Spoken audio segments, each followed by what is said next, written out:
En la bolilla 11, vamos a poner el power. En la bolilla 11, uno de los temas que tiene es el tema 11, que nos pide que hablemos de eritropoyesis, ¿no? Recordemos entonces que la eritropoyesis es el proceso de síntesis, desarrollo y maduración de los glóbulos rojos de la sangre, ¿tá? Fíjense que antes de hablar de la eritropoyesis me voy a saltear un poquito, dice funciones de la sangre, ¿tá? Por ahí las preguntas están un poquito desordenadas, pero funciones de la sangre lo podemos nombrar sin problema, ¿tá? Las funciones de la sangre, recuerden que la sangre tenía muchas funciones, prácticamente una la ve en toda fisiología. Por ejemplo, nutrición, porque recuerden que va a transportar macromoléculas hacia los diferentes tejidos, es decir, hidratos de carbono, lípidos y proteínas. Otras de las funciones es eliminación de desechos hacia los riñones para que se eliminen por orina o hacia el hígado para que se secreten por bilis y luego por materia fecal. En respiratorio, fíjense que se va a encargar del transporte de gases en sangre. En cuanto a la homeostasis, recuerden que me permitía mantener el equilibrio del medio interno, está regulando la cantidad de agua y electrolitos que tiene la sangre y el pH también. Regulación de la temperatura corporal. Recuerden que nos ha tocado estudiar en la bolilla 9, si mal no recuerdo, ¿está? Recuerden que si estaba muy alta la temperatura corporal, aumentaba el flujo sanguíneo en piel para perder ese exceso de temperatura, para perder calor. En cambio, si estaba muy baja la temperatura corporal, recuerden que había vasoconstricción en piel. ¿Para qué? Para impedir la pérdida de calor. En cuanto a la hemostasia, recuerden que acá es donde tenemos los factores que me permiten realizar, por ejemplo, hemostasia primaria o secundaria. Finalmente, la coagulación de la sangre. En cuanto a la inmunidad, recuerden que los glóbulos blancos van a formar parte del sistema inmune, como así también los anticuerpos. Y finalmente, permite la integración sistémica. Recuerden que por la sangre van a circular diferentes hormonas que van a permitir la comunicación entre diferentes tejidos del organismo, ¿tá? Así que fíjense que tiene muchas funciones la sangre. Otro de los temas que me pide acá es propiedades y funciones de los eritrocitos. Propiedades y funciones de los eritrocitos, o sea, características de los glóbulos rojos. Recuerden que los glóbulos rojos, las funciones que tienen es transportar hemoglobina, y la hemoglobina a su vez es la que transporta gases en sangre, ¿tá? También es la que le da el color a la sangre y amortigua el pH, ¿tá? Y recuerden que los glóbulos rojos también hacen glucólisis anaerobia, ¿tá? Porque no tienen mitocondrias para poder realizar metabolismo oxidativo, ¿tá? En cuanto a sus características, recuerden que tiene forma de disco bicóncavo, un diámetro, una longitud de 7 a 8 micras. En cuanto a su espesor, digamos, a nivel central, recuerden que es más delgado, tiene una micra, y en la periferia 2 micras. En cuanto a su superficie, 120 a 140 micrómetros cuadrados y vive 120 días, ¿tá? Al microscopio óptico, recuerden que se ve, si no lo teñimos, se ve rojo, obviamente, y si realizamos la técnica de May-Greenwald, recuerden que es rosa, salmón o naranja. En cuanto a la cantidad de glóbulos rojos que tenemos en sangre, recuerden que ahí hablarían del recuento de glóbulos rojos. Como siempre les digo, causas de sus alteraciones. Eso a los profes siempre les gusta que ustedes digan, ¿ya? Una vez que le cuentan valor normal del recuento de glóbulos rojos, bueno, causas de que esté bajo, por ejemplo la anemia, o que esté alto, por ejemplo poliglobulia o policitemia. Siempre hay 4 o 5 causas de cada cosa, ¿ya? Cuanto más causas sepan, mejor, obviamente, ¿ya? Otro de los temas que acá me pide, ahí sí es eritropoyesis, que me habla de la regulación de la eritropoyesis, ¿tá? Recuerden que la eritropoyesis, como les dije, era el proceso de síntesis, desarrollo y maduración de los glóbulos rojos. Lo que ustedes tienen que hablar es lo que va a ocurrir en el adulto, en médula ósea. Pero acuérdense que la eritropoyesis siempre hubo, ya sea en el embrión, en el feto o, obviamente, una vez que nacemos, en el adulto, en el niño, en el adulto. Acuérdense que teníamos en el embrión la fase mesolástica, que ocurre en el mesodermo extraembrionario. La fase hepatoesplénica, que ocurre en el feto, en hígado y bazo. Así que el hígado y el vaso son órganos hemopoyéticos durante la gestación, pero hemocateréticos en el adulto. O sea, sintetizan glóbulos rojos durante la gestación, pero destruyen glóbulos rojos en la etapa adulta. Y lo que nos interesa a nosotros, obviamente, que es la fase mieloide, que ocurre en médula ósea. Una vez que le explican estas características, ahí le explican todo el proceso de eritropoyesis. Recuerden que la eritropoyesis en la fase mieloide ocurre a partir de la CHTP, es decir, de la célula hematopoyética troncal pluripotencial, o célula madre hematopoyética, que es la CMH, lo mismo, o stem cell. Acuérdense que a partir de esta célula progenitora van a ir, vamos a surgir, se van a ir diferenciando, van a ir haciendo mitosis los siguientes estadios celulares. Por ejemplo, después de la CHTP, vamos a tener la UFC-GEM, es decir, la unidad formadora de colonias de granulocitos, eritrocitos, monocitos y megacariocitos, la unidad formadora de colonias blásticas, eritroides, luego la unidad formadora de colonias eritroides. Todas estas células progenitoras necesitaron interleuquina 3 y factor estimulante de colonias de granulocitos y monocitos para ir proliferando. A partir de la UFC necesitamos eritropoyetina.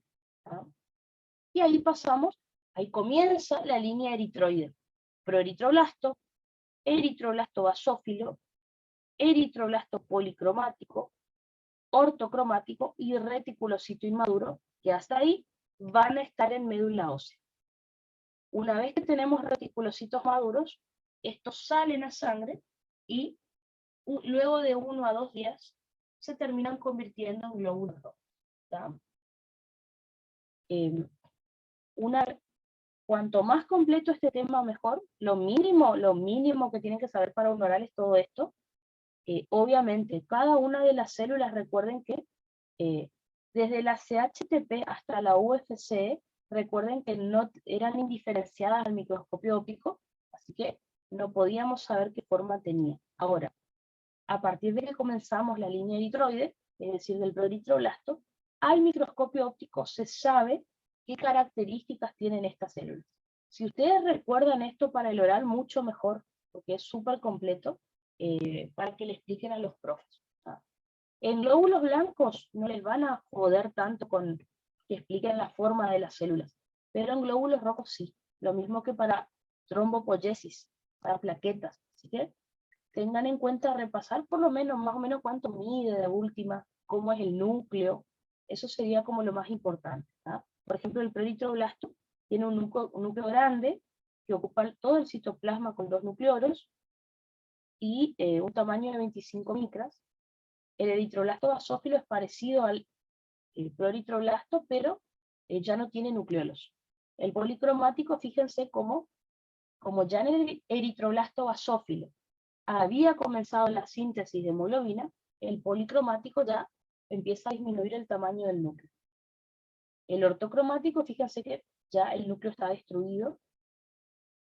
Y después ya, reticulocito inmaduro, recuerden que todavía quedan las organelas, y en el maduro ya directamente algo de organelas quedan, pero prácticamente es muy parecido a el glóbulo rojo maduro.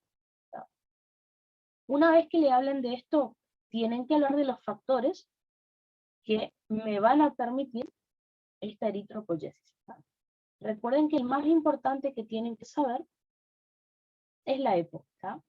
Recuerden que la eritropoyetina se sintetiza principalmente en los riñones, 90 a 92%, 8 a 9% en hepatocitos y 1% o menos en glándulas parótidas. Y ahí sí o sí los estímulos que me van a permitir la liberación de EPO. Y eso al profe le encanta preguntar. Recuerden que la hipoxia es la más importante, o sea, la falta de oxígeno en el organismo, si es censada por los riñones, se va a liberar EPO. ¿No? La alcalosis, es decir, un pH mayor a lo normal, por eso decimos que en la alcalosis el paciente tenía aumentado el hematocrito, por ejemplo. Hormonas, como la testosterona, dijimos que estimulaba la eritropoyesis cuando dimos el tema.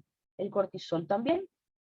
Las hormonas tiroides, porque son anabólicas, y la adrenalina y noradrenalina también. ¿tá? Y inhibición de la liberación es la interleuquina 2. ¿tá?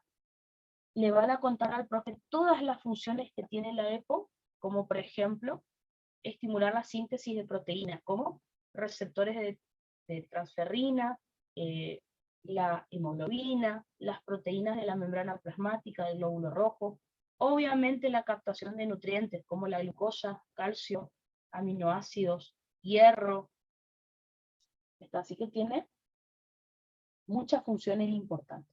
Eso sería entonces en cuanto a la eritropoyesis. En cuanto a la hemoglobina,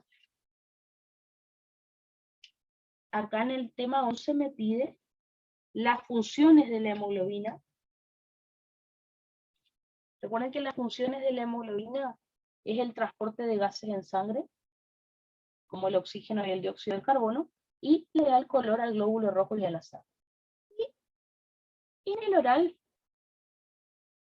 el profe preguntó, en realidad fue el año pasado en diciembre, en un oral, no recuerdo si era de la era o del final. Me preguntó un chico, ¿por qué? Le dijo, bueno, ¿dónde está ubicada la hemoglobina en el glóbulo rojo? Bueno, este alumno le dijo que estaba ubicada, bueno, en el centro, ¿se acuerdan? En la biconcavidad del glóbulo rojo.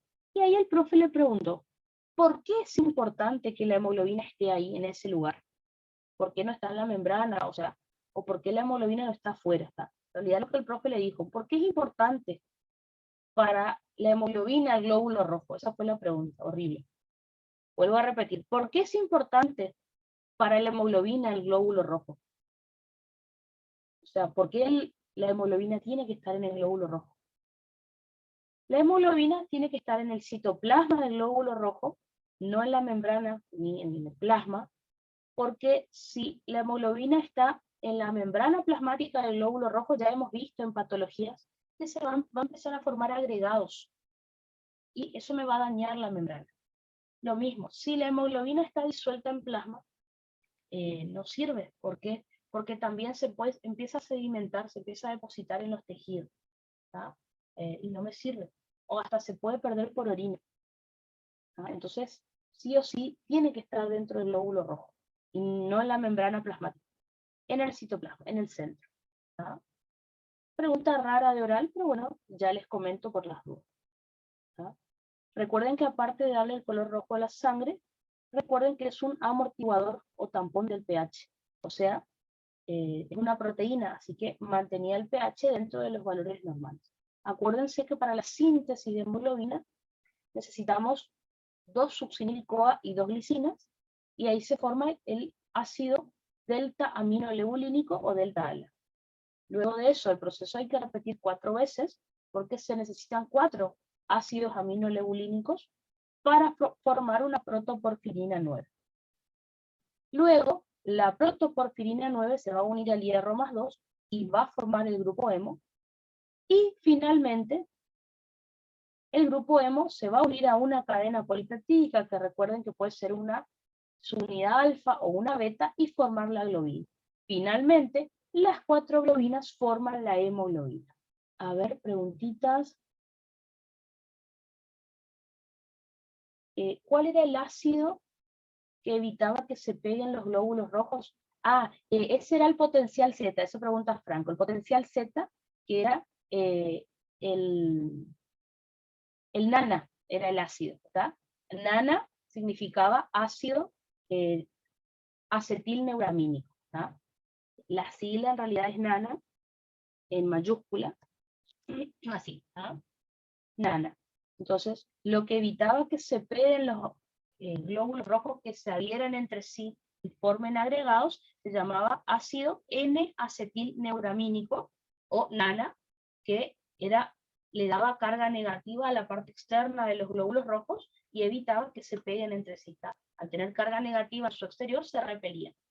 Si se perdía este potencial Z, ahí los glóbulos rojos empezaban a agregar y sedimentaban.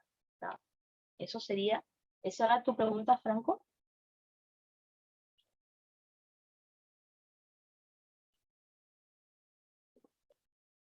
Perfecto, buenísimo. Ha sido el NANA, el más conocido como NANA. Perfecto. Recuerden que la hemoglobina, entonces, como les conté acá en la síntesis, está formada por 4 globinas. Generalmente, la que más predomina, recuerden que es la hemoglobina A1, o sea, tenemos 2 globinas alfa y 2 globinas beta. Pero recuerden que existen otros tipos de hemoglobina. También acuérdense, esto les puede tocar en respiratorio o acá, que la hemoglobina al principio está en su estructura tensa. Cuando está en su estructura tensa, los hierros están como orientados hacia adentro de la molécula, y es muy difícil para el oxígeno poder unirse a este hierro. O sea, cuando la hemoglobina está en su estructura tensa, recuerden que tiene poca afinidad por el oxígeno. Le va a costar saturarse. Ahora, una vez que el primer oxígeno ingresa y se une al hierro, ahí sí la hemoglobina pasa a su estructura relajada, donde los hierros ya están un poco más expuestos, y al segundo, al tercer y al cuarto átomo de oxígeno ya se van a poder unir al hierro de la hemoglobina sin problema. O sea que en este momento, cuando la hemoglobina está en su estructura relajada, ya tiene más afinidad por los oxígenos.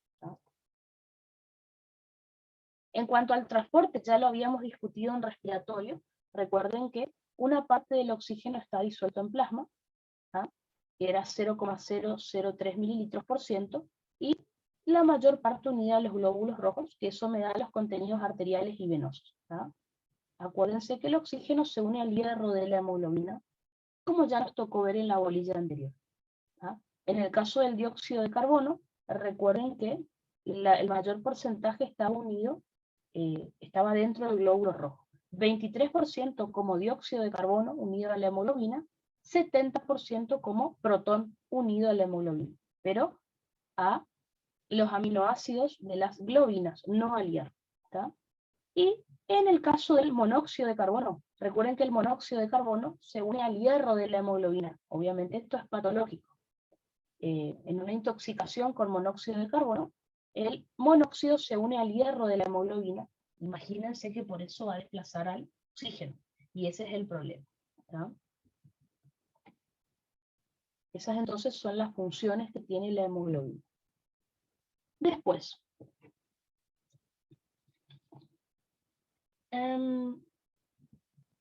otro de los temas, o sea, esta bolilla es larga, perdón, este tema. Otro de los temas que aparecen acá es el metabolismo del hierro. Recuerden, pasó varias veces en los orales. No es lo mismo que metabolismo del hierro que metabolismo del grupo hemo. Metabolismo del hierro es para la síntesis de glóbulos rojos, para la síntesis de hemoglobina. Como vimos recién, miren acá, yo necesito hierro. Así que el hierro que se va a unir a la protoporfirina 9, ¿de dónde vino? Recuerden que lo tenemos que comer. Así que eso es metabolismo del hierro. Tenemos que comer, absorber y ahí hacer que llegue a donde tenga que llegar. ¿Está? Entonces, acuérdense que el hierro que nosotros podemos consumir es el hierro hémico y el no hémico. El hierro hémico es de origen animal y era el que estaba con las carnes, y el hierro no hémico era el que venía con el hierro de origen vegetal, venía con alimentos como las legumbres.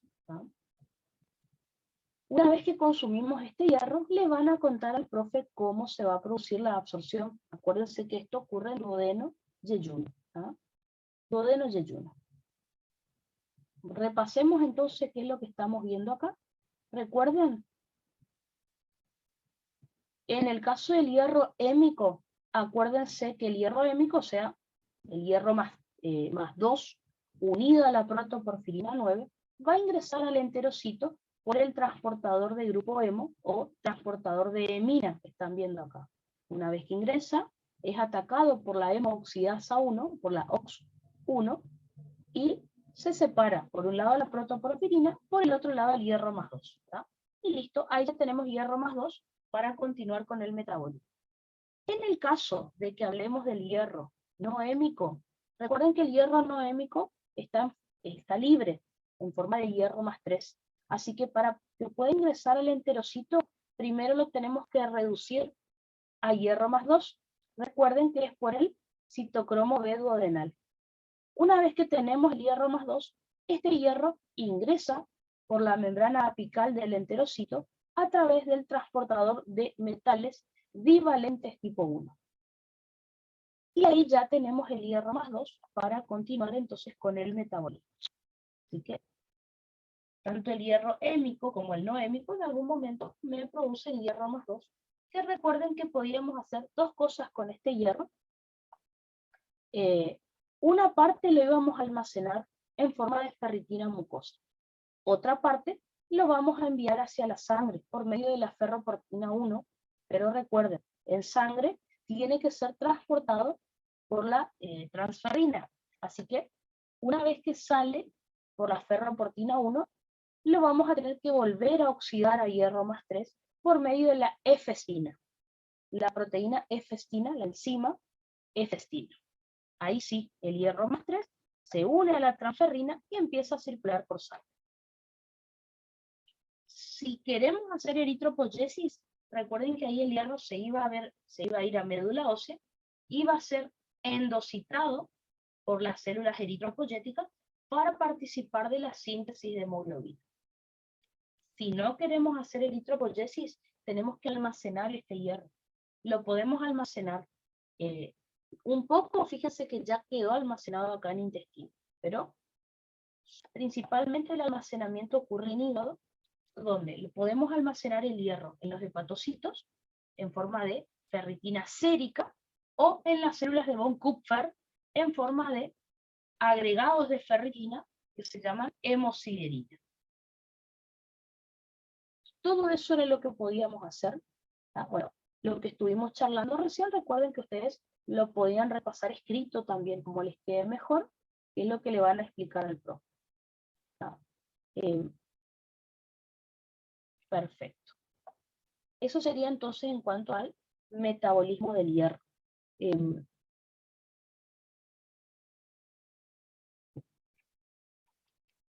Y después, finalmente, otro de los temas que pide acá dice anemia, o sea, tienen que hablar de anemia, pueden hablar horas y horas. A los chicos que les ha tocado rendir anemia en el oral, el profe le dijo, háblame de anemia. Eso fue la pregunta. Obviamente empezaremos por la definición, ¿no es cierto? Acuérdense que teníamos una definición fisiológica que me decía que la anemia era la disminución del número de glóbulos rojos, lo cual lleva a un insuficiente aporte de oxígeno a los tejidos.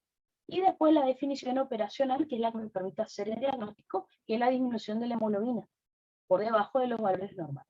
Luego de eso van a clasificar la anemia. Recuerden que teníamos dos clasificaciones. Según la clasificación etiológica, o sea, ¿dónde está el problema? Teníamos la anemia regenerativa y la arregenerativa. En la regenerativa, recuerden que el problema no está en la médula ósea. La médula ósea está normal, tiene su función conservada. El problema está afuera, que puede ser por una pérdida de glóbulos rojos del cuerpo o por una destrucción de glóbulos rojos en el cuerpo. Y después la anemia arregenerativa, que ahí sí se llamaba así, porque el problema es que la médula ósea está sintetizando poca cantidad de glóbulos rojos. Siempre en cada caso, ejemplos de situaciones que me produzcan este tipo de anemias. Por ejemplo, hemorragia aguda o anemias hemolíticas en el caso de anemias regenerativas. Y después, enfermedades de médula ósea, sustancias tóxicas o falta de nutrientes para que tengamos anemia arregenerativa. ¿Ah? Lo más importante, recuerden que es la segunda clasificación, que es la morfológica, de acuerdo a los índices hematimétricos. Acuérdense, lo que van a hacer ahí es describir cada índice. Recuerden que el BCM el volumen corporal medio, me permite clasificar a las anemias en microcítica, normocítica y macrocítica.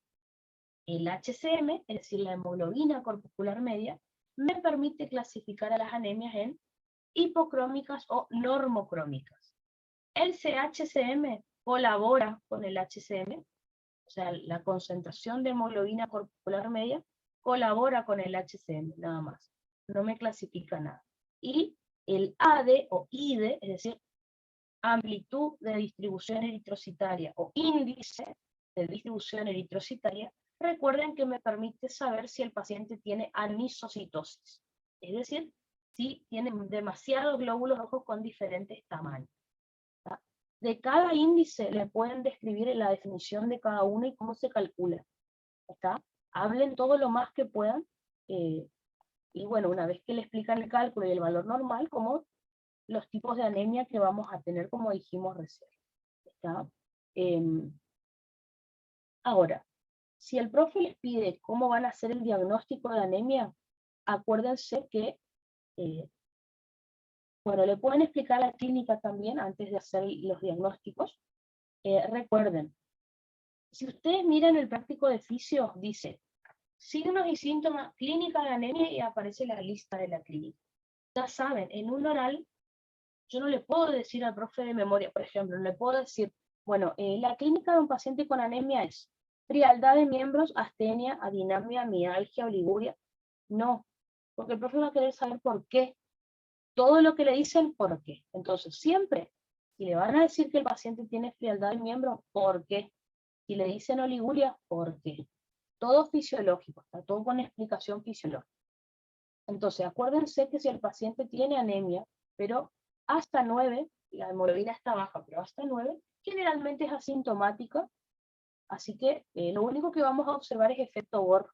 Recuerden que en el efecto Bohr significaba que hay un desplazamiento hacia la derecha de la curva de saturación de la hemoglobina.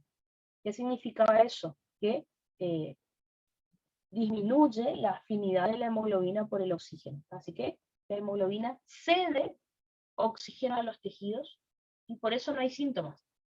Ahora, si sigue bajando la hemoglobina, empieza a redistribuirse el flujo.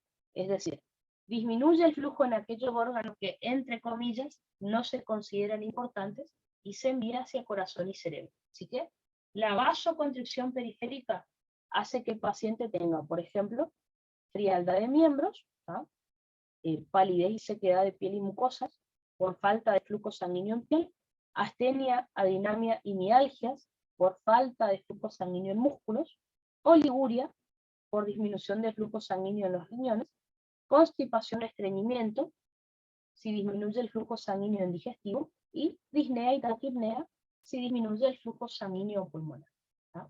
Toda la sangre que no está yendo a esos tejidos me aumentan el retorno venoso y me mantienen un gasto cardíaco adecuado.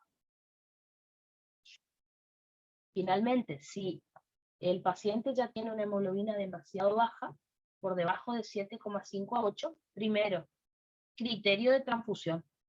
Un paciente con esa hemoglobina lo van a transfundir. Y como pueden ver, ya va a tener síntomas de alteraciones cardiovasculares y del sistema nervioso. ¿Ah? Fíjense, taquicardia, hipotensión, dolor de pecho, acuérdense que ya está un infarto. Acuérdense que si al miocardio le falta oxígeno, la isquemia me provoca dolor y, si no, también necrosis, muerte celular. Y el sistema nervioso central, recuerden, alteraciones del estado de conciencia, mareos, desmayo, dolor de cabeza, visión doble, ¿tá? Puede entrar en coma el paciente y obviamente llevar a la muerte. Por eso tenemos que transfundirlo. Este es el criterio. Una hemoglobina por debajo de 7,5 a 8 es criterio de transfusión. Una vez que le cuentan al profe cómo van a clasificarle las anemias, pueden decirle, bueno, para hacer el diagnóstico, aparte de la clínica, obviamente, en el laboratorio tengo que mirar cómo está la hemoglobina. Si la hemoglobina está baja, sé que es anemia, y ahí la voy a clasificar de acuerdo al DCM y al HCM. ¿tá? Por ejemplo, tenemos anemias microcíticas hipocrómicas, anemias normocíticas normocrómicas y anemias macrocíticas. Yo le explicaría al profe lo más común de cada uno de los tipos de anemia, ¿está? Entonces, dentro de la anemia microcítica, la causa más común, acuérdense que era la anemia ferropénica, así que háblenle de eso. Si él les pregunta otra cosa, bueno, pero enfóquense en la anemia ferropénica, que es la más común. Dentro de la anemia normocítica, por ejemplo, podemos hablar de la hemorragia aguda o de las anemias hemolíticas. Y dentro de la anemia macrocítica, recuerden, las anemias megaloblásticas por déficit de B12 o por déficit de ácido fólico. ¿Tá? Así que la anemia microcítica hipocrómica, como sospecho, recuerden, una anemia ferropénica, le pido al paciente un laboratorio de hierro. Le recuerden, si yo encuentro que en el paciente la ferremia está baja y luego la ferritina baja, la saturación de transferrina alta y el PBC, o sea, la capacidad de fijación del hierro alta, es una anemia ferropénica. Dijimos que eso era lo más común. Acuérdense que ferremia o sideremia baja me dice que hay poco hierro siendo transportado en sangre. La ferritina baja, recuerden que me indicaba poco hierro almacenado. La capacidad total de fijación de hierro y la saturación de transferrina, el hierro que está unido a la transferrina. ¿Tá? Eso es lo más común. Teníamos otras opciones que ustedes les pueden contar al profe también, pero en el oral oriéntense más en anemia ferropénica, aparte de todo lo que ya charlamos de anemia. Así que acuérdense que la anemia ferropénica, ya dijimos hace un rato que era una anemia A regenerativa y microcítica hipocrómica, y que en el paciente, si sospechan hemorragia crónica, justamente van a buscar dónde está perdiendo sangre este paciente. Por ejemplo, pérdida de sangre por materia fecal, que era la melena, por orina, que era la hematuria, por ejemplo, hemoptisis, si es que el paciente tiene tos con sangre, bueno, eso lo van a buscar. ¿No? En el caso de la anemia normocítica normocrómica, recuerden que ahí no van a sospechar generalmente ferropénica. Recuerden que igual yo les había aclarado, en la anemia ferropénica puede ser que al principio, al inicio de la anemia, sea normocítica normocrómica, pero si no, generalmente suele ser microcítica hipocrómica. Así que es raro que pidamos laboratorio de hierro, directamente podemos mirar los reticulocitos. Si los reticulocitos están bajos, pienso en una anemia central, o sea, problema en médula ósea. ¿Ah? Pensaré en enfermedades que me hayan afectado a médula ósea. Pregunta de examen oral del profe. ¿En qué enfermedades la médula ósea tiene disminuida su función o ausente su función? Esa fue la pregunta de oral ahora en el recuperatorio de tercerera. ¿En qué enfermedades la médula tiene disminuida su función? Recuerden,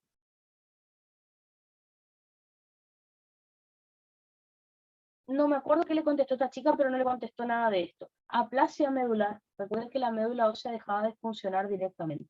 Leucemia, mieloma múltiple y mielodisplasia, que son cánceres de la médula ósea o metástasis de otro cáncer. ¿Está? Eso es de causa primaria, enfermedades de la médula ósea. Por otro lado, pueden ser una enfermedad de hígado o de riñón donde no va a haber suficiente cantidad de eritropoyetina. ¿Tá? Puede ser el hipo o el hipertiroidismo, la enfermedad de Addison. ¿Tá? Entonces,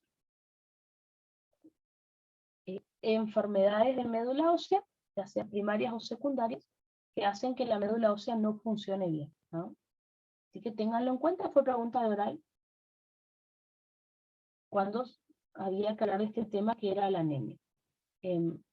Recuerden, lo más común dentro de una anemia normocítica, normocrómica, recuerden que es la hemorragia aguda o la anemia hemolítica. Así que recuerden, sobre todo la profe de Ligoy les va a preguntar mucho sobre la diferencia que hay entre la hemorragia aguda y la crónica, porque ambas me van a producir distintos tipos de anemia. Recuerden que van a buscar en el paciente que esté perdiendo mucha sangre en poco tiempo. ¿Tá? Por ejemplo, herida de bala, accidente de tránsito, ¿tá? Y lo principal es este cuadrito que tenemos acá, diferenciar hemorragia aguda de crónica. Siempre es importante eso, ¿tá? Eso la profe hoy lo pregunta siempre, ¿tá? Fíjense que la hemorragia crónica y déficit de hierro, en cambio en la hemorragia aguda, pérdida de gran cantidad de glóbulos rojos.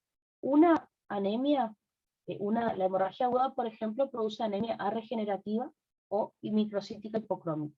En cambio la aguda produce una anemia regenerativa o normocítica normocrómica. ¿tá? Y en el laboratorio, obviamente, lo único que coincide en que en ambas la hemoglobina está baja, porque obviamente estamos hablando de anemia. Pero después, fíjense,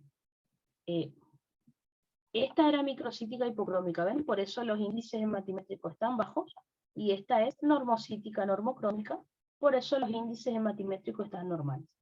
Esta es A regenerativa, por eso los reticulocitos están bajos, y la hemorragia aguda es regenerativa, por eso los reticulocitos están normales o altos.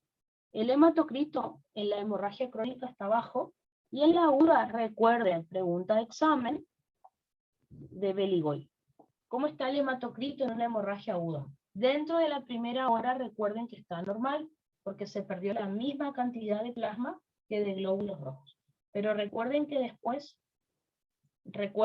era un mecanismo de regulación a mediano plazo de la presión arterial, que era movimiento de líquido a través de los capilares. Si está muy baja la volemia, el intersticio, por aumento de las fuerzas de Starling de entrada, envía líquido hacia el interior del capilar para aumentar la volemia. Recuerden que puede aumentar en 500 a 1000 mililitros nada más la volemia, gracias al líquido que pasa del intersticio hacia el interior del capilar. Obviamente, si yo le agrego plasma a mi sangre, ¿qué va a pasar con los glóbulos rojos? Se van a diluir. Por eso, luego de una hora baja el hematócrito. En la primera hora está normal, porque perdí la misma cantidad de glóbulos rojos que de plasma.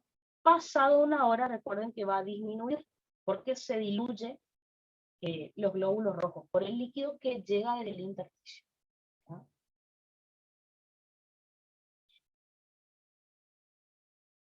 Y en cuanto al laboratorio de hierro, fíjense, acá vemos que hay una anemia por falta de hierro, en cambio acá no se afectó para nada el laboratorio de hierro. ¿Sí? Muy diferentes son los dos tipos de anemia.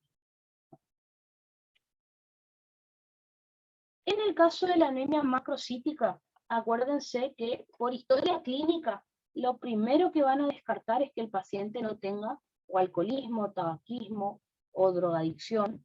¿Por qué? Porque eso va a impedir que consuma alimento y va a causar déficit de estas vitaminas. Si descartan eso, recién van a dosar en sangre vitamina B12 y ácido fólico. Estén preparados para que el profe acá en este tema les pregunte acerca del metabolismo de la vitamina B12 y ácido fólico. Estuvo preguntando en los orales. ¿no? Quizá, obviamente, como los orales fueron sin bolilleros, bueno, hablamos de la vitamina B12. Le habla. ¿no? Pero acá en anemia también puede pasar. ¿no? Recuerden que si hacemos dosaje de vitamina B12 y ácido fólico y me da normal, o sea que tengo buena cantidad, significa que el paciente podría estar teniendo una anemia hemolítica. Recuerden, las anemias hemolíticas principalmente suelen ser normocíticas normocrómicas, pero podrían ser hemolíticas en este caso. ¿no? También. Si veo que el ácido fólico está disminuido en sangre, acuérdense que el paciente tiene anemia megaloblástica por déficit de ácido fólico. Puede ser por desnutrición, que el paciente tenga esto, o embarazo. Si el paciente tiene la vitamina B12 en sangre disminuida, hay que hacer el test de Schilling para tratar de diferenciar las causas. Acuérdense que en el test de Schilling, ustedes le iban a dar al paciente, primero, vitamina B12 marcada con una sustancia radiactiva, para ver si se absorbe o no. Recuerden, si la vitamina B12 se absorbe normal, después se filtra por orina, y en orina aparece la sustancia radiactiva. Ahora, si no se absorbe, si no se absorbe en intestino, no va a pasar a sangre y tampoco va a aparecer en orina. La segunda etapa hace lo mismo, pero ahora la vitamina B12 viene con factor intrínseco. ambos marcados obviamente, y observo lo mismo, si esa vitamina se absorbe bien o no en el intestino. Entonces, si en las dos etapas del test de Schilling se absorbe la vitamina, significa que el problema es la dieta del paciente, que no está comiendo suficiente cantidad de B12. Eso puede pasar si el paciente es vegano o vegetariano, porque recuerden que la B12 solo está en proteínas animales. Y bueno, desnutrición obviamente. Si vemos que la vitamina B12, cuando el paciente la consumió sola, no se absorbió, pero al consumirla con factor intrínseco sí se absorbió, fíjense que medio normal, el problema es una anemia perniciosa, o sea, una anemia megaloblástica por falta de B12, pero el problema es el déficit de factor intrínseco, o sea, hay un problema de estómago. En las células parietales del estómago, recuerden que el problema era la gastritis atrófica, ¿ah? La gastritis de causa autoinmune. Y después teníamos, si en ambas etapas, comiendo solo vitamina B2 o vitamina B12 con ácido fólico me da normal, significa que el problema es el intestino, que no me absorbe vitamina B12 sola ni con factor intrínseco. O sea, pensarán en un síndrome de mala absorción.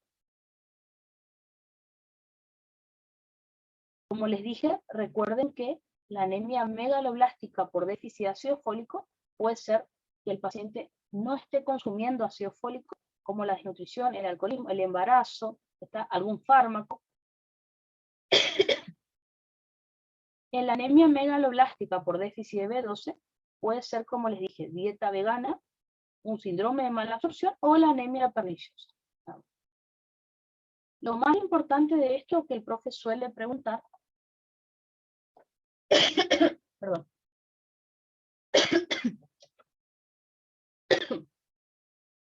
recuerden que es la anemia perniciosa.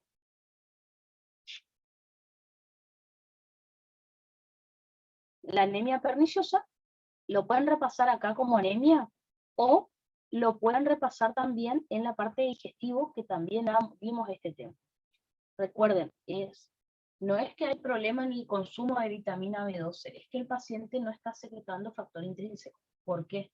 O porque le falta parte del estómago, que eso pasa cuando hay una gastrectomía total o parcial, pregunta de choice del profe de siempre, o con una gastritis atrófica, gastritis de tipo A, digamos que era una enfermedad autoinmune, donde se destruyen las células parietales y obviamente no van a producir factor intrínseco, ¿no? En el caso del síndrome de mala absorción, recuerden que acá puede ocurrir por resección quirúrgica del ilion distal, que es donde se absorbe la B12, por enfermedad celíaca, por enfermedad de Crohn. Preguntas choice del profe siempre, ¿tá? Perfecto. Eso sería en cuanto a anemia, ¿tá? Es un tema largo, pero bueno, cuanto más le hablen al profe, mejor. El último tema que me pide acá en esta bolilla es acerca de policitemia y seguramente el profe les va a pedir que diferencien con poliglobulia también. Así que recuerden, en el caso de la poliglobulia, es el aumento de la síntesis solo de glóbulos rojos. Recuerden que puede ser por la hipoxia, y recuerden que la hipoxia va a hacer que se sintetice EPO, y la eritropoyetina va a hacer que aumenten solo los glóbulos rojos. Puede ser una secreción inadecuada de EPO, o sea que tengamos un tumor en el hígado o el riñón que esté secretando eritropoyetina, o en una deshidratación, ¿ah? Que parece que los glóbulos rojos están aumentados. En cambio, en el caso de la policitemia, recuerden que acá están aumentado el número de glóbulos rojos, blancos y plaquetas de causa genética.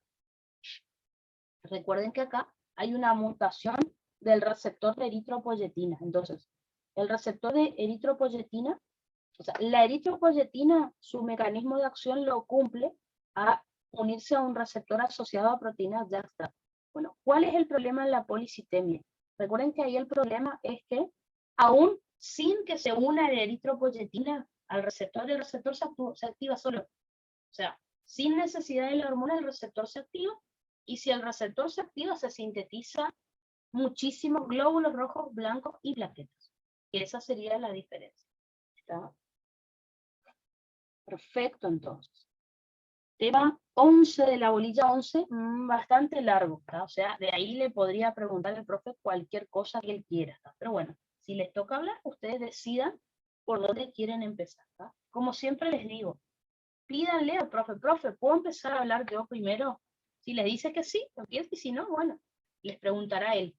No le digan, pregúnteme usted, porque ahí él les puede preguntar lo que él quiera, ¿no?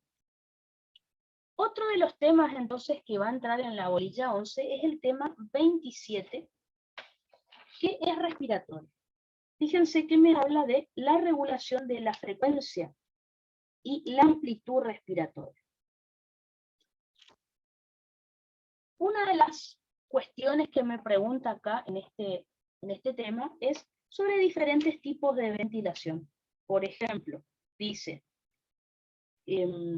concepto de anoxia, hipoxia, hipocapnia, taquipnea, hiperpnea, polimnea, cianosis, disnea, o sea, diferentes términos que hay que conocer, ¿tá?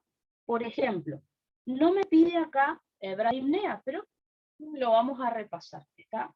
Bradipnea entonces es la disminución de la frecuencia respiratoria por debajo de 12 respiraciones por minuto. Recuerden que la frecuencia respiratoria normal es de 12 a 20 respiraciones por minuto. Después me pide acá, hipopnea, por ejemplo, tampoco pide, pero lo vamos a repasar. La hipopnea, para diferenciar de la bradipnea, es la disminución de la profundidad de la ventilación. Entonces, bradipnea es el número de disminución del número de ventilaciones. Hipopnea es disminución de la profundidad. O sea, son respiraciones superficiales. No entra ni sale tanto aire de los pulmones. Tanto la bradipnea como la hipopnea me pueden llevar a hipoventilación. La hipoventilación, recuerden que es, como no estoy haciendo tantas ventilaciones por minuto, ni tampoco es tan profunda la ventilación, se acumula dióxido de carbono en sangre y no puede ingresar oxígeno. Así que se produce hipercapnia y hipoxemia, que enseguida vamos a ver cuáles son esas definiciones, ¿no? Después sí, me pide taquipnea acá, así que taquipnea es el aumento de la frecuencia respiratoria por encima de 20 respiraciones por minuto, que hay que diferenciar de hiperpnea, que también me pide acá en el bolillero.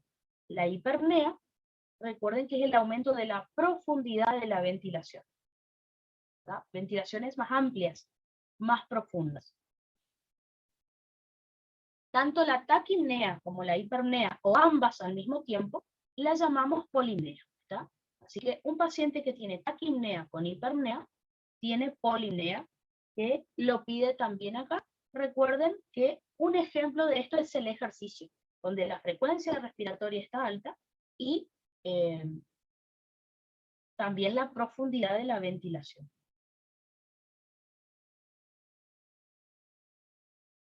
No sé si pide, bueno, hiperventilación no pide, pero también lo vamos a repasar a diferentes términos como para. Recuerden que la hiperventilación puede ser producida por la taquipnea o por la hiperpnea, o sea, por aumento de la frecuencia respiratoria, por aumento de la profundidad de la ventilación o ambas, que era la polimnea. Y imagínense, si yo estoy ventilando demasiado rápido, voy a eliminar mucho dióxido de carbono hacia la atmósfera y me va a bajar el dióxido de carbono en sangre. O sea, me va a producir una hipocapnia. ¿Está? Otro concepto que pide acá es la disnea. ¿Está? La disnea, recuerden que es la sensación consciente de falta de aire o el hambre de aire. Si quieren, clasifíquenle al profe, díganle al profe que la disnea la podemos clasificar, la podemos dividir en 4 clases funcionales. Disnea clase funcional 1 es cuando el paciente tiene disnea pero a grandes esfuerzos, como por ejemplo correr o subir escaleras. Disnea clase funcional 2, recuerden que es cuando el paciente tiene disnea a medianos esfuerzos, como por ejemplo caminar normalmente. Por ejemplo, caminar varias cuadras y ahí al paciente le falta el aire. Disnea a mínimos esfuerzos es cuando, o sea, clase funcional 3, es cuando el paciente, por ejemplo, tiene que caminar, levantarse para ir al baño, caminar solo hasta el baño y ya le falta el aire, o peinarse, o no sé, ir a la heladera a buscar agua y ahí ya se cansa. Y disnea clase funcional 4 es en reposo. El paciente está sentado. Recuerden, si hace más de 20 a 30 minutos que el paciente está sentado, no tiene que tener disnea. Y por las dudas, ortopnea, que es la disnea del depósito. Así que disnea, entonces me pide acá. Otro término que me pide, fíjense que es la cianosis. Recuerden entonces que la cianosis, lo hemos charlado a lo largo de las clases, pero acá les puse todo junto nada más. La cianosis, recuerden que es la coloración azulada de la piel y las mucosas, cuando la hemoglobina reducida es mayor a 5 gramos por decilitro. Recuerden que hemoglobina reducida significa hemoglobina con dióxido de carbono. A eso se refiere.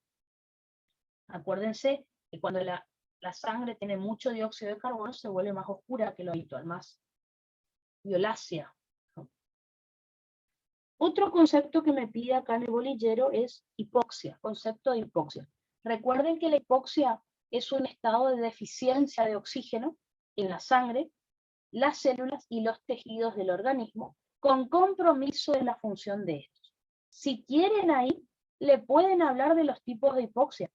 Si se anima, recuerden que lo hemos dado. Recuerden que teníamos 4 tipos de hipoxia.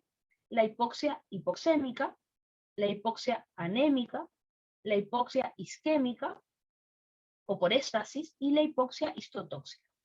Recuerden que la hipoxia hipoxémica era por justamente disminución de la presión arterial de oxígeno. O sea, había hipoxemia, que podría ser por grandes alturas o por disminución de la hematosis o hipoventilación alveolar. La hipoxia anémica, recuerden que el problema era la disminución de la hemoglobina que transporta oxígeno. En este caso podía ser o por anemia o por intoxicación con monóxido de carbono. La hipoxia isquémica, recuerden que era por disminución del flujo sanguíneo.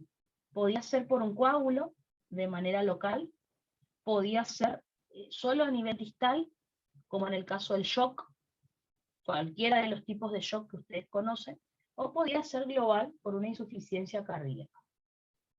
Y después la hipoxia histotóxica, que el problema es que los tejidos del organismo no quieren el oxígeno, porque las células están deprimidas por una sustancia tóxica, como por ejemplo el cianuro. ¿Está? Así que hasta sabemos cuáles son los tipos de hipoxia, pero acá dice concepto nomás. ¿No?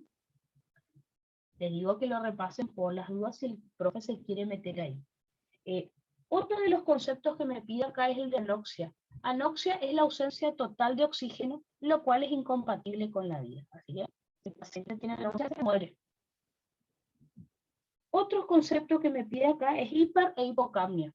Hipercapnia, entonces, es el aumento de la presión de dióxido de carbono en sangre por encima de 45 milímetros de mercurio. Recuerden que el valor normal de la presión de dióxido de carbono es de 35 a 45 milímetros de mercurio. ¿Tá? Por ejemplo, hipercapnia teníamos con una hipoventilación.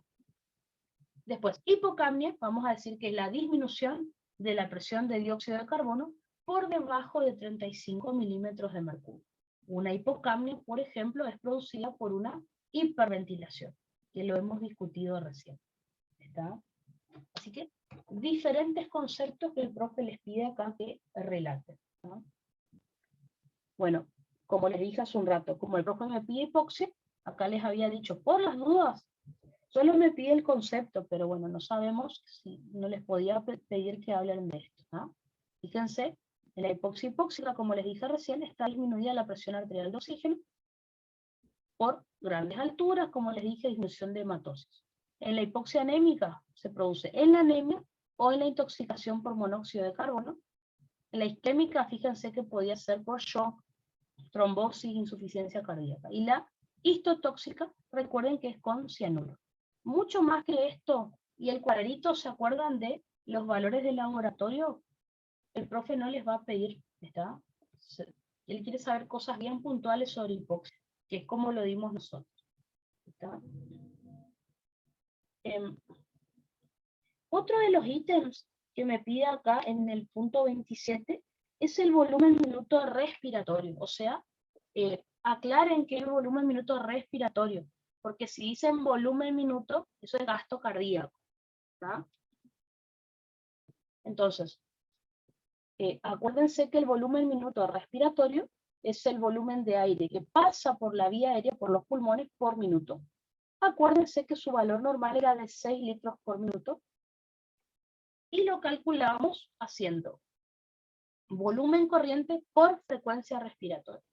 Por las dudas les pongo acá que no se confunda el volumen minuto respiratorio con la frecuencia de ventilación alveolar.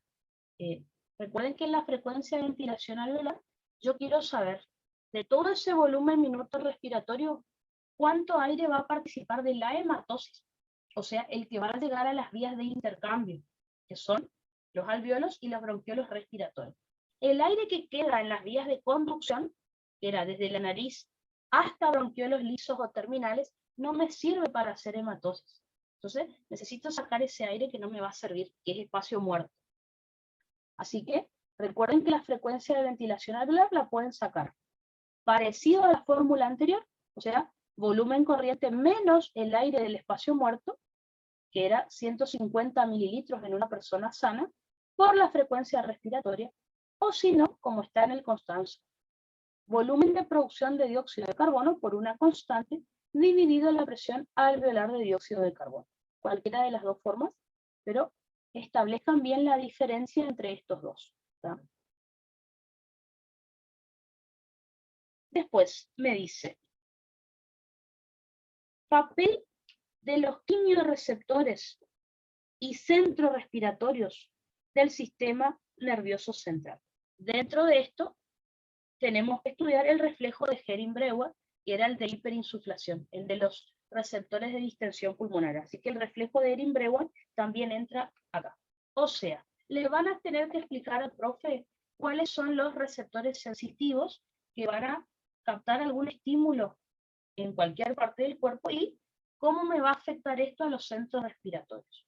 Entonces, acuérdense ustedes que la regulación de la ventilación se va a activar gracias a receptores sensitivos, que están ubicados en el sistema nervioso central. Estoy hablando de la zona quimiorreceptora sensible, o están ubicados en el sistema nervioso periférico, como por ejemplo los quimio y los varoreceptores arteriales, los receptores de distensión pulmonares, receptores J, receptores de irritación y los articulares y musculares, ¿tá?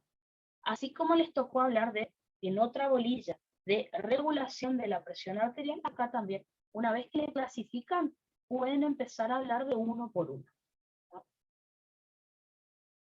Recuerden que en cuanto a la zona quimiorreceptora sensible, es la que se encontraba en bulbo, y acuérdense que capta solamente dióxido de carbono y protones. En el líquido cefalorraquídeo, previamente, recuerden que ya vimos en neuro, si aumenta el dióxido de carbono en sangre, va a atravesar la barrera hematoencefálica porque es liposoluble, y ahí me va a estimular la zona quimiorreceptora sensible. Recuerden que el dióxido de carbono que se va a formar, perdón, el protón que se va a formar vino del dióxido de carbono que atravesó la barrera, ¿tá? Los protones que previamente se forman en sangre no atraviesan la barrera hematoencefálica, ¿tá? Entonces, el dióxido de carbono, recuerden, por la reacción de la anhidrasa carbónica, forma protones. El protón es el que estimula a esta zona quimiorreceptora del bulbo, y ahí se activan los centros respiratorios y los centros vasomotores. Recuerden que los centros respiratorios van a hacer que el paciente tenga taquipnea, pero con hipoventilación, taquipnea con hipopnea, ¿ven? Aumenta la frecuencia respiratoria, pero las inspiraciones van a ser bastante cortitas, ¿tá? Entonces, lo principal sería que al profe le expliquen que el paciente tiene taquipnea para eliminar más rápido este exceso de dióxido de carbono que tenemos en el cuerpo. Al mismo tiempo, recuerden que los centros vasomotores se van a activar, o sea, el simpático se va a activar, y acuérdense que me va a producir broncodilatación. Ahí, para que al profe le guste más, hablen de la ley de Poiseuille y la ley de Ohm, que a él le va a gustar. ¿Cómo? El simpático produce broncodilatación, o sea, aumento del radio. Y ahí le dicen al profe, según la ley de Poiseuille, al aumentar el radio del bronquio, disminuye la resistencia no elástica de la vía aérea. Y según la ley de Ohm, si disminuye la resistencia, aumenta el flujo aéreo. Recuerden que acá no usamos ley de Darcy. La ley de Darcy era para sangre. Acá usamos ley de Poiseuille y ley de Ohm directamente. ¿Está? Y si le están explicando esto y encima lo relacionan con leyes, a él le va a gustar más. ¿Está? Así que esa sería la cuestión. En el caso de los receptores periféricos, vamos a tener, por ejemplo, a los quimiorreceptores arteriales. Que recuerden que están ubicados en aorta y carótida y que van a detectar principalmente la hipoxemia, disminución de oxígeno en sangre, o pueden detectar la hipercapnia, es decir, aumento de dióxido de carbono y aumento de protones, pero en menor proporción. ¿Está? Una vez que estos detectan o la hipoxemia o la hipercapnia, se van a activar estos receptores y lo mismo que había pasado hace un rato, por los pares 10 y 9, esta señal va al núcleo del tracto solitario y de vuelta me activa los centros respiratorios y los centros vasomotores. Los centros respiratorios, recuerden que me van a producir taquipnea. Los centros vasomotores me van a producir broncodilatación. Si juntamos estas dos cosas, la taquipnea hace que el aire se elimine más rápido durante la expiración para eliminar dióxido de carbono. Y durante la inspiración se incorpora más oxígeno. De paso, los bronquios están más dilatados para permitir un mejor flujo aéreo. ¿Está? Así que eso es en cuanto a los quimiorreceptores arteriales. Perfecto. Vamos a hacer una pausita entonces. ¿Está? Son las 10. Nos tomamos entonces 10 minutitos de recreo y ahí vamos a continuar hablando de este tema de RESP. ¿Está?